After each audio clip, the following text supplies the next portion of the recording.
Pats fans, would you believe this? That in the last several years, not one, not two, but three teams that began their season 2-6 made the playoffs. Nope. No, that's a fact, actually. Nope. So I'm not telling you there's a chance, but also I'm telling you there's a chance. Are we back, baby? I don't know if we're all the way back, but we might also be back. And that's what your old pals Fitzy and Hart are here to discuss and debate in the aftermath of the Jets gifting the Patriots their second win of the season. It's roughly the halfway point of the season. So we're not going to do a full halfway report card here on the latest Six Rings in football things with your old pals Andy Jumbo Hart from the WEEI Afternoon Show, and of course YOPF Nick Fitzy Stevens from God knows where, pretty much everywhere else on the dial that doesn't involve the morning show at EEI. I'm not telling you that the New England Patriots are about to go on a run, but I do feel, Andy, I'm in my bones, in the force, because I'm very force sensitive. I do feel just in the atmosphere. I do feel like there is a return to a slightly more positive outlook on the Patriots for the second half, and there may be a few more wins ahead. Am I drunk on victory? Am I drunk, period? Am I just completely out of my mind? Or did we see enough effort and response from the previously soft Patriots to think there's a chance they may play better, Drake may develop faster, and they could win a couple games in the second half? So you had a stat. I also had another stat, and I'm doing this off the top of my head, so I forget the exact number, but I believe it was something like 750 games had been played in which an opponent was held to less than 250 yards. And 756, actually. Okay, 756. And the team that held the opponent to less than 250 yards and didn't turn the ball over had never lost until the Jets lost on Sunday. So you can tell me the Patriots won and the wins are coming and they could still make the playoffs, or I could tell you they're running out of games against crappy opponents like the Jets. They kicked one away against the Dolphins. They kicked one away against the Jags. They took advantage of the Jets and your guy, Ayahuasca, whatever the hell his name is, who has no interest anymore. None. No. He looks less interested in being there.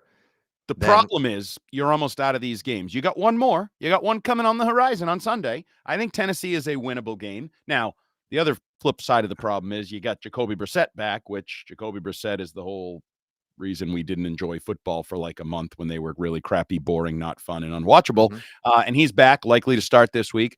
So, no, I don't. I agree with sort of the emotion, like the little bit of a, okay, we're not soft. The coach doesn't hate the players. The players don't hate the coach.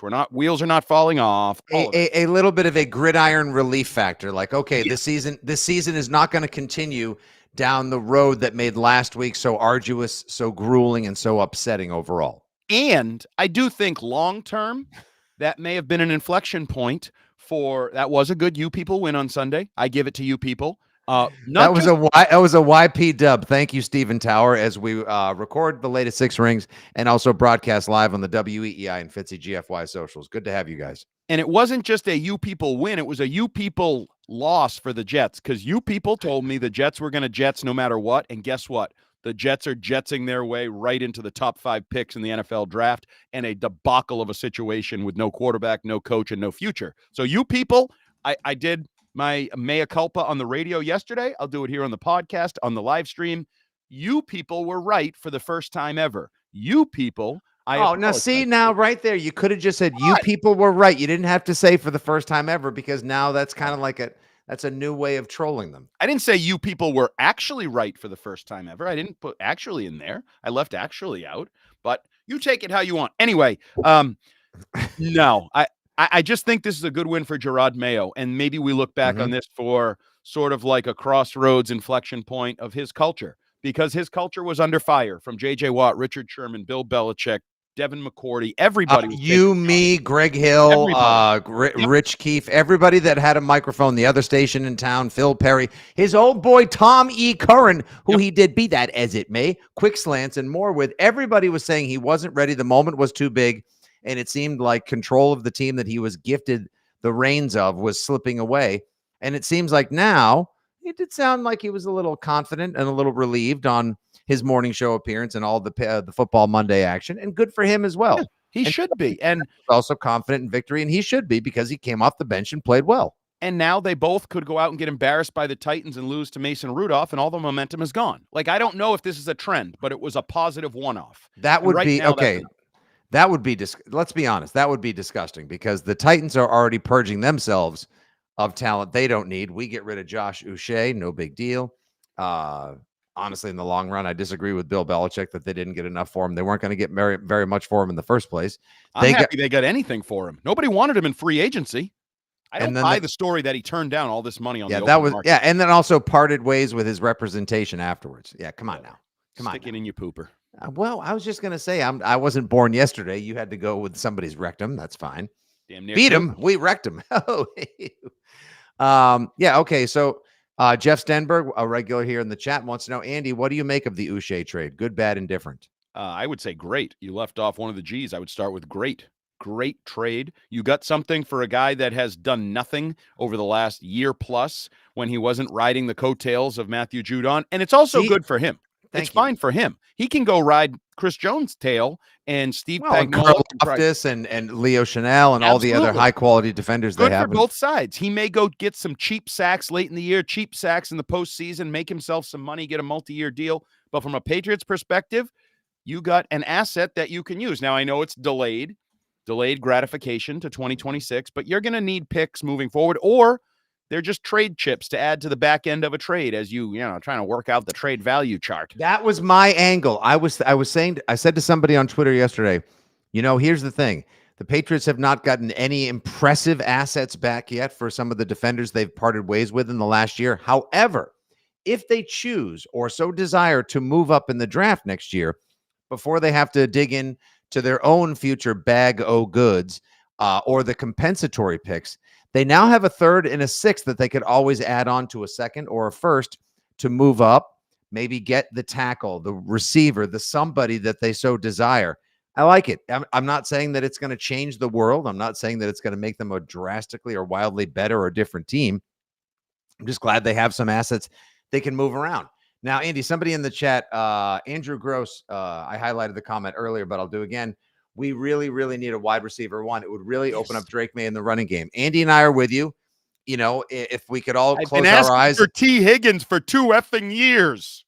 If we could all just shut our eyes and make a wish and it would come true for the Patriots, I would probably get a starting left tackle that would be a foundational line piece for 10 to 12 years. You're not going to get that midseason, but do you think there's any way possible? Would it be worth it to go Montez Sweat style, the same way the Commanders traded him away to the Bears last year and everyone said, wait, this guy's going to hit free agency. Why are you dealing this guy away now? They secured an asset and didn't let him get to free agency. Now Montez Sweat is a big part of the vaunted Bears defense, which kind of shut the bed on Sunday when it really mattered most. Vaunted? Rock solid or high quality or at least better plus level. Embarrassing? No, Eberflus and that cornerback and Shane Waldron should have all been forced to walk home for the handoff to the lineman, the bad, allowing the 13-yard pass to McLaurin before the Hail Maryland, as they're calling it now. Terrible. But I'm just wondering, I'm just going to put it out there, Andy. I'd like to get your feelers on this. Let's say the Bengals lose Sunday. They're already 3-5. They don't have a home win on the season, so the Pats have that over them, plus the win to start off the season. Let's say they drop to 3-6. Would they potentially be inclined to say, you know what? Fine, take him. Yeah, we'll take a third rounder for T. Higgins now. And would you do it? Oh, I don't think they'll take a third. I would do it for a second, which will be potentially the 33rd, 34th, 35th pick in the draft, somewhere in there. I don't know if they will do it. My co-host on the afternoon program is all in that the Bengals are going to re-sign him because the way to do business in modern NFL is all these teams, the Philadelphias, the San Franciscos, everybody signing 2 marquee receivers and Miami spending a boatload of money and having a 1 and a 2 that are both pretty high paid and pretty elite. I tend to think they would consider that. Now, I hadn't really thought of this and wasn't really aware of it till my not so much friend with a little bit of an attitude on our afternoon program, Adam Schefter, reminded me you cannot extend T. Higgins during the season because he's on the franchise tag and that deadline has passed. Yep. But you can still get him in the system, start him building a rapport with Drake May, like that whole thing. Yeah, and all of a sudden, what if they win? What if he goes for like 9 for $157 and 2 touchdowns in a game with Drake May? All of us lose our collective minds, and then the Crafts go to his agent and say, "I know we can't sign you now, but don't worry, you're not going anywhere." Like, and Elliot Wolf just says, "Hey, here's your." You also like. Here's the thing: you could use anywhere between a first, second, or a third next year, Andy, on a wide receiver you hope becomes a wide receiver 1 in the draft, right? But Because they do a really good job of drafting and I was just going to say, but they don't really seem to do a great job on grabbing the receivers, number 1, as they passed on Lad McConkey, who went off on Sunday. That was stick your lad up your bum too. Hey, why don't you put it right in your McConkey, all right? Sick of you and your lad 6 talk. for 120 and 2 touchdowns. But other than that, that's not even the freaking season that Jalen Polk had, and my boy Lad had it all in one day, damn it. Do you know the Patriots don't have a receiver with 2 passing touchdowns? They have a bunch of guys with 1. I believe 7 guys have caught 1 touchdown. They don't have anybody Worst who's double. stat of all time. Hey, here's a great question from Neil Morrison. Honestly, why hasn't Baker played yet? Is he that immature? Is he that much of a knucklehead? Yeah, seems it. I mean, he was in camp. He was out of shape at times, out of position, not running the right routes, gassed. And based on what I'm seeing and hearing from other reports indicate he's not great behind the scenes. Now, he was active on Sunday. He just didn't really do anything. Lad is a F. What does that mean? What do you mean? Lad is a F? What does that mean? I don't know. Lad is a stud. Lad is a stud. Maybe they hit return. Maybe it was supposed to be F and stud, and they hit return too quick or something. He might have been that. Look at what do you mean FSU? Oh, stop it. We're not back to anything. Oh, he's a dog. Yeah. Lad is a dog. He fits New England. I know. My fan crush on him was legendary, for God's sakes. I wanted them to move heaven and earth for him, and instead he fell right into their lap, and they dealt the pick away so they could take freaking, you know what they ended up getting? I think with the pick that they got for it, they got Javon Baker and Jalen Polk. And so far, the 2 of them combined don't have as many. Very Belichickian. We stink at drafting receivers, so draft 2 in case one of them sucks. Maybe one of them will be good. Yeah. Double your chances towards success. All right. So or failure. So no chance they would make a move on a T. Higgins type just to see if they could lock up a WR1 now. I think the Patriots would be interested. I think if the Bengals were looking to do that, now they're obviously sort of waving the white flag on their season. I would be interested. I think the Patriots would be interested. It's something I kind of believe. I think the Patriots, who are clearly open to sell, widely reported, Devon Godshaw, Kendrick Bourne, they're listening to offers. You know, despite Elliot Wolf telling us he would never tank, it was the most disgusting thing ever. Seems like they're tanking and they're willing to sell some of their best players. I don't understand why you would. I hate to say it, honestly. I think moving Godshaw and moving John Jones, who have both been high quality leaders in the locker room with good sound bites and steady play on the field, would be a mistake. Why would you move Godshaw? To give him a chance to go win somewhere else? Because you're trying to collect assets and not win football games. Same reason you didn't put together an offensive line in the offseason, because you weren't really trying to win this year. Same reason Gerard Mayo say, we're going to win games. Maybe not this year, maybe next year. I mean, they told you they weren't trying to win this year. And then Elliot Wolf said something really stupid right before the season about how abhorrent it would be to trade people away and tank and blah, blah, blah.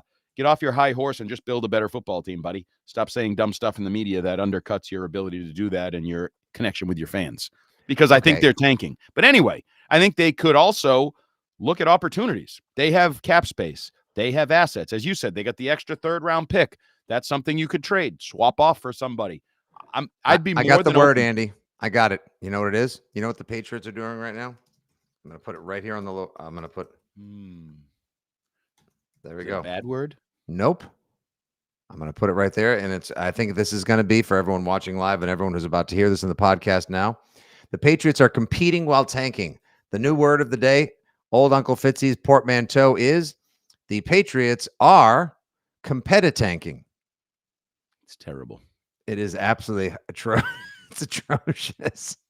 But you know what? It's kind of apt. It kind of fits. It's absolutely what they're trying to do. I firmly believe Elliot Wolf didn't try to put together the best roster he could. He tried to put a roster together that was professional. That would be meh. That would be fine, that we could put out there and not embarrass ourselves. I agree. Our first review for competitanking. Boo. Oh, okay. Interesting. Delusional Patriots fan, a regular in the chat. The Patriots are not tanking. We're scuttling. The hell does scuttling mean? Scuttlebutt, just sort of scuttling about, just like not really doing much. There's maybe it's like I think it's synonymous with meandering. Oh, I just think they're not very talented. I don't know all these creative words you people are coming up with. I just think they don't have a heck of a lot of talent on the football team, especially when the quarterback isn't on the field and the quarterback is concussed. And that's the biggest concern right now in Patriot Nation isn't whether we're tanking or buying or trading or selling or winning or losing. It's how's Is he Drake really May's head. concussed?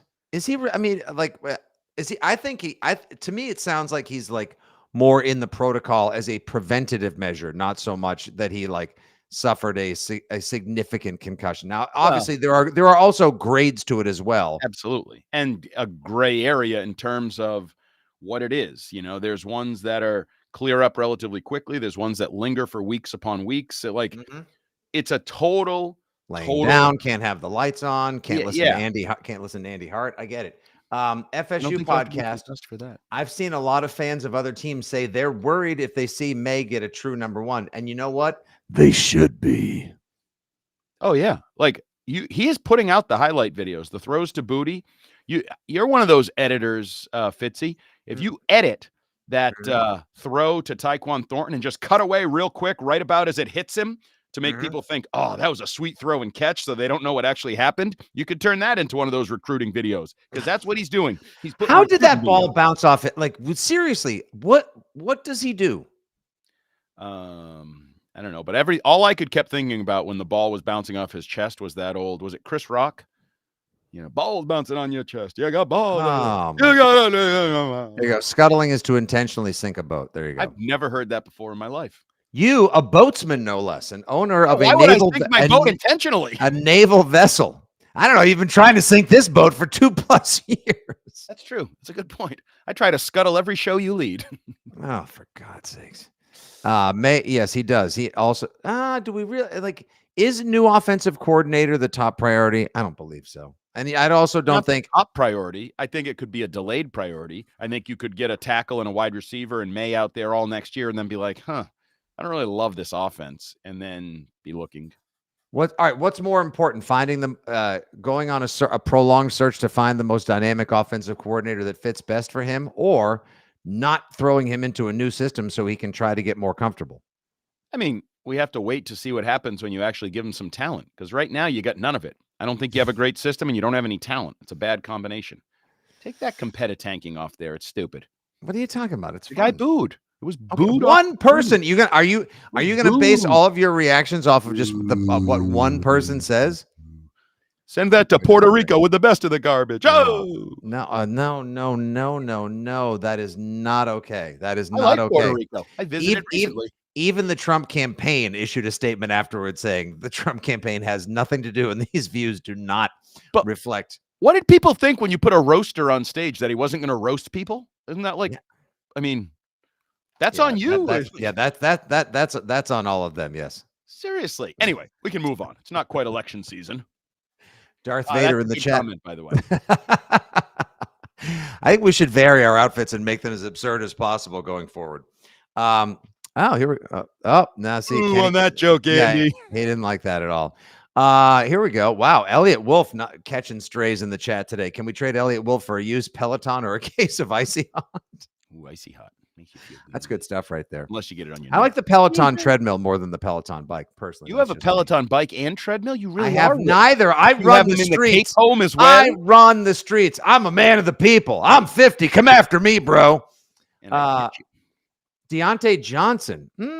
What if they went after both this offseason? T. Higgins and Deontay Johnson. Deontay Johnson, not the best attitude guy, from what I hear, not the best locker room guy. I'd rather, if I'm going to do the double dip, I'd rather do the T. Higgins draft pick double dip. And I know, yes, Andy, they keep drafting guys. They keep sucking. Why do we keep, I don't know. Sooner or later they're due. Sooner or later they're going to hit one like everybody else hits one at some point. But it also depends on, and we're not doing it just yet, but the tackle, wide receiver, which is more valuable, where you going with the first pick, who's more available with the first pick, who's good, blah, blah. Yeah, I'm taking a quick look right now just for the fans. who's available as wide receivers. Steph Diggs, he's hurt. T. Higgins, he gets hurt a lot. Keenan Allen, he's old. Amari Cooper, he's getting old. Chris Godwin, his ankle went the other way. Brandon Cooks, no thanks. Deontay Johnson, DeAndre Hopkins, he's old. Mike Williams, he stinks. Robert Woods, he's old. Marquise Brown, he gets hurt. Oh yeah, there's no like. That's why the There's guy. not. Oh, I got it right here. Nelson Aguilar. Nope. Nope. Been there, There done is that. a- Don't do that. No, that's is why T. Higgins is the top rough. target, and then the sneaky creative one, and I don't know how you make it happen, is Garrett Wilson when he decides he wants out of the debacle that is the Jets when Aaron Rodgers leaves and he realizes, Would oh my they ever God. trade him in division though? No. Hey, who do you think? That's the Really? thing too. That is these comments. Holy smokes! You can't Man, write an that- essay for God's sakes. I don't have that kind of attention span. I don't know if I had time for that. CeeDee Lamb is not available. They signed, the contract that Dallas signed that was a mistake was the Dak Prescott contract, giving I'd him take $60 CeeDee million Lamb. a year. I'd take CeeDee Lamb in a Lamb. heartbeat. Mike Evans actually was re-signed this offseason, so he's not going to be available as well. All right, so let's take a quick look at this week. Do we think Drake May is going to start, or do we believe it's going to be Jacoby Brissett? Out of an abundance of precaution, whatever the protocol says. Oh, I think it's going to be Jacoby Brissett, but I think it's if May clears protocol, I think you play him. I don't think you're allowed to say that word you just posted on the screen. I can't anymore? Nope. Really? I believe somebody got in trouble this week on some sort of a broadcast for Wow. Thomas Edward Brady. Criticism of him. He used that word, and you're not allowed to use that word. Oh, really? Yeah. Oh, remember my- when well, Tiger Woods used it and had to issue like an official apology? And Oh, no, I didn't know. We used to even have a producer who went by that name. My apologies to everyone. yeah, but that was a shortening of his last name. No, no, actually, it was a mutation of his last Well, name. whatever. It was Okay. tied into his name. But Fair enough. I'm fine with it, but some people aren't. I'm fine with everything. Yes, Greg Donahue, that word. Yes, The exactly. FCC. No, Amari Cooper, no. He's fine. He's going to be 31. Well- Like we need somebody who's like 26, 27 and like, Yeah. you know what I mean? Garrett Wilson. Ooh, here we go. Never get All it. right. Any chance if the Saints are that bad, would they be interested in possibly like looking to rebuild and move on from Chris Olave? Because the I Saints would are take Chris super Olave, bad. but aren't his brains scrambled eggs this week? I think he's had multiple concussions. Wait, hold on a second. Now I use that word that I didn't know I wasn't able to use, but you're allowed to call people's brains scrambled eggs just because they got concussed. Multiple times. I don't know. I mean, I'm certainly not the guy you want to model yourself after. I say a lot of Okay, dumb all right. stuff that's I was gonna insensitive. say, you and say a dumb. lot. I'm like the KJ Osborne of the wide receiver room. Wait, that's the mentor? That's the guy we're supposed to follow? We're screwed. Yeah, KJ Osborne. How many more days is he here? Hopefully less than we're on a Tuesday now, so less than 7 till next week. Yeah, I have no use for him. I never saw the use for him. I never saw it in training camp. And that's why we're fixating on this idea. You need a wide receiver 1. Mm-hmm. You probably need a wide receiver 1, a wide receiver 2, maybe a wide receiver 4, maybe a wide receiver 5. I mean, right now, the only guy that has any long-term future would seem to be Pop Douglas, and I feel less good about him than I did entering the season because he ain't done what I thought he was going to do. I don't think the Rams would be inclined to move on from Cooper Kupp unless they go Yes, please. in the app like in I'd the take him in a postseason. heartbeat. I would take him in a flip. I don't care how many games a year he can play. If he gets an ankle injury every year and can only play 11 games, he is so good. The economy of movement, the length, how tough he is, he's clutch, everything. Absolutely love him. No, And he's they're an not going to adult give. and a professional. What's that? He's an adult and a professional, which I think they True. could use in that room. Well, how about I didn't even recognize this. KJ's London touchdown celebration was holding a phone to his helmet. What a dink. Yeah. That's dingus behavior right there. Yeah. The Rams won a 2 for Cooper Kupp. I would. I'd give him a 3. I won't give him a 2. Yeah, I'd start with you know what I would do? I'd take the 3 and the 6 that I got for Uche and Judon and say, here you go, and see if they would talk. Would the Eagles Are the Eagles going to be able to pay everyone? Would they be inclined to potentially move on from Devonta Smith? See, the Slim Reaper is awfully good. No, they've already paid him. They paid he's- both those guys. He's slight. Yeah. No, they paid him. I'd take him. I mean, Mhm. that this is what you have to do. Sniff around everybody and anybody who's in that world. Sniff around teams that get in financial trouble, and maybe it's there too. That's why the Brandon Ayuk thing was a thing, because Debo and Ayuk, oh, they got money problems. Maybe they're going to get rid of one of their guys. So those are the ones you have to sniff around. I don't know which guy is which. Could you who sniffs eventually, who? like Michael Pittman in where is he? Indy, right?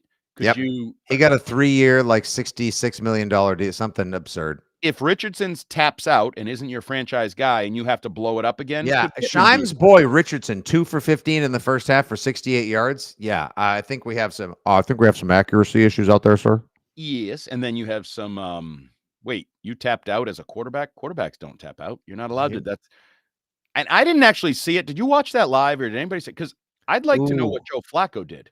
Because Joe Flacco's like, wait, we don't do this. Like, that's not how this works. Running backs, yeah, they rotate. Wide receivers, yeah, they rotate. We don't rotate quarterbacks. You're the starter. You don't tap out. I don't even know where my effing helmet is. How am I supposed to get ready in this amount of time? Did he do one of those routines? I have a mute button, but I was too lazy to get it. Did he do one of those routines where he took his shirt off and like did jumping jacks in the end zone? No, not quite to that level. No, not okay. those. That's unique. Yeah, Jameson Williams is an interesting one. I mean, the guy gets suspended every other week, but other than that, he can make plays. Yeah, but if you're the Lions and you win the Super Bowl, then you go into that extended. Speaking of the Lions, real quick, did you see Dan Campbell yesterday? I did not. Why? What did I do yesterday, bro? So, like, a reporter asked one of those like benign questions, like it's trade deadline week. I don't even know who their GM, but has he talked to you about anything? He's like, maybe. And the guy's like, no, seriously, like, has he brought anything to you?